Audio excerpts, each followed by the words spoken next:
Kalau kita ngerasa bahwa hidup kita kayaknya lebih nyaman daripada teman kita yang ahli ibadah, jangan kegeeran. Jangan-jangan kita sedang diberikan nikmat biasa, sedangkan dia diberikan nikmat yang luar biasa. Apa nikmat luar biasa? Kenapa dia miskin terus? Karena Allah pengen dekat sama dia. Mungkin dengan miskin dia sering berdoa. Dengan dia sakit dia sering berdoa. Dengan dia dapat masalah terus dia sering berdoa. Sedangkan kita ketika dikasih solusi ke lapangan rezeki jarang berdoa. Ibadahnya nggak getol. Kita dikasih nikmat, dia dikasih nikmat. Tapi siapa yang lebih istimewa? Jangan-jangan dia lebih istimewa justru dengan kemiskinannya, dengan sakitnya, dengan masalahnya. Ini yang dirasakan oleh Abdurrahman bin Auf, teman-teman. Ketika Abdurrahman bin Auf dihidangkan makanan yang sangat banyak oleh istri-istrinya, Abdurrahman malah nangis, bayangin. Jadi dikasih satu buffet, makanannya semuanya ada dessert, appetizer, main course kayak gitu semuanya lengkap. Pas dilihat sama Abdurrahman, nangis. Kalau kita ngeliat itu nangis karena nggak pernah makan seenak itu gitu ya. Ini nangis karena aduh kok gini-gini banget ya hidup saya, kok nikmat banget sih.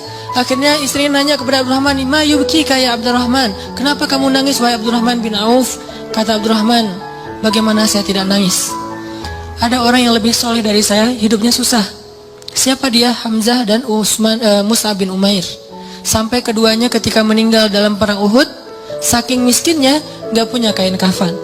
Satu-satunya kain kafan mereka selimut kecil yang kalau ditutup kepala kelihatan kaki, ditutup kaki kelihatan kepala. Saking miskinnya nggak punya apa-apa untuk dikafanin. Sedangkan saya yang amalnya sedikit, Allah limpahkan nikmat yang sangat banyak. Saya jadi curiga, kata Abdurrahman bin Auf. Curiga apa?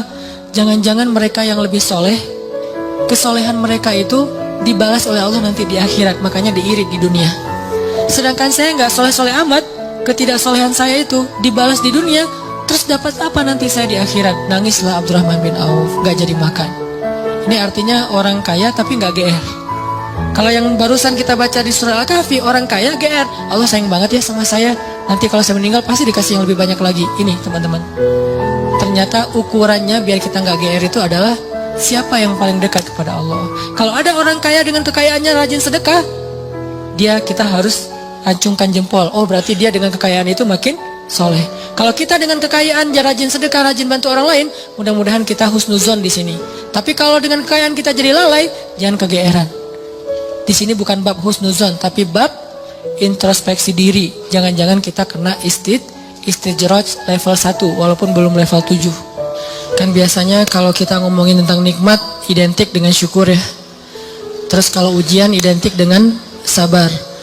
Tapi nggak selalu kayak gitu keadaannya. Kadang-kadang nikmat itu bisa bikin kita GR.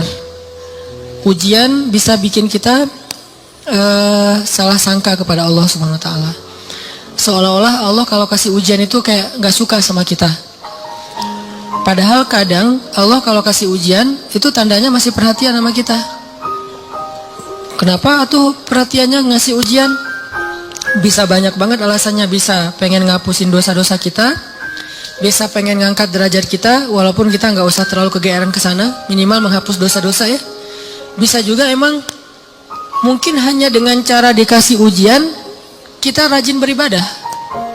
Dan itu kita banget kayaknya tuh. Kalau lagi banyak masalah, tahajudnya rajin. Mendekati ujian nasional, tahajud nggak tinggal selama sebulan. Hari ujian nasional terakhir, malamnya udah nggak tahajud lagi. Kan kita banget nih.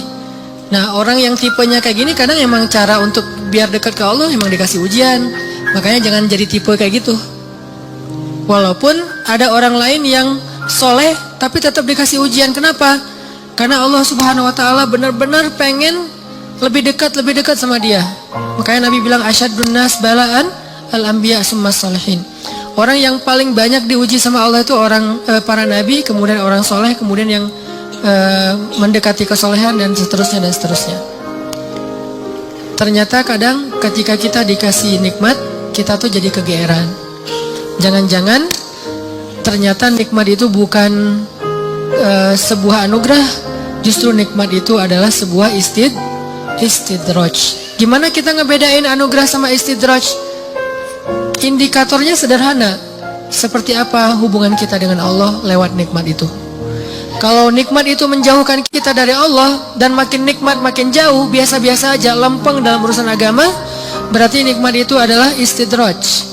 Kalau nikmat itu bikin kita makin bersyukur, bentuk syukurnya bisa makin dekat ke Allah dalam bentuk ibadah, bisa juga makin banyak manfaatnya ke orang lain dengan berbagi, berarti nikmat itu adalah anugerah. Dua-duanya nikmat, karena dua-duanya dinikmati. Tapi ada anugerah, fadl, ada juga istidraj.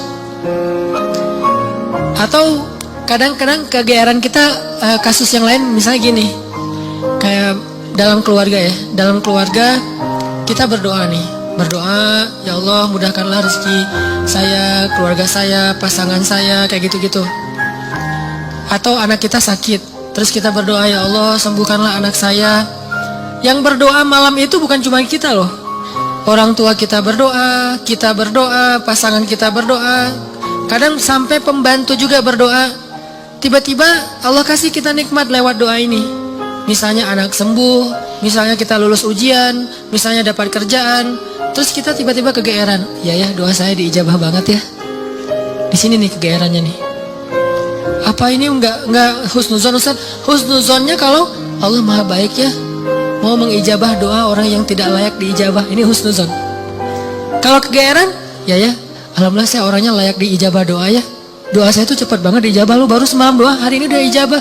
Kalau yang diomongin adalah kitanya, itu kegeeran. Kalau yang diomongin adalah kebesaran Allahnya, itu namanya husnuzon, bagian dari tahaddus bin ni'mah. Wa amma bi ni'mati rabbika fahaddis. Yang dibicarain tuh bukan kita, tapi Allahnya.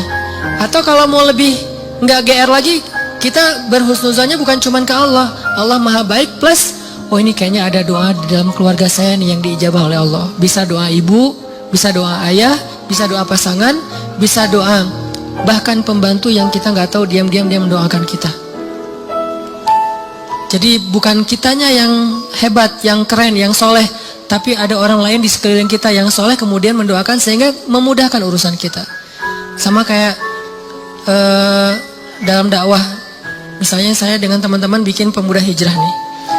Pemuda hijrah ini dulu taklimnya 3 tahun yang lalu paling banyak cuma 30 orang.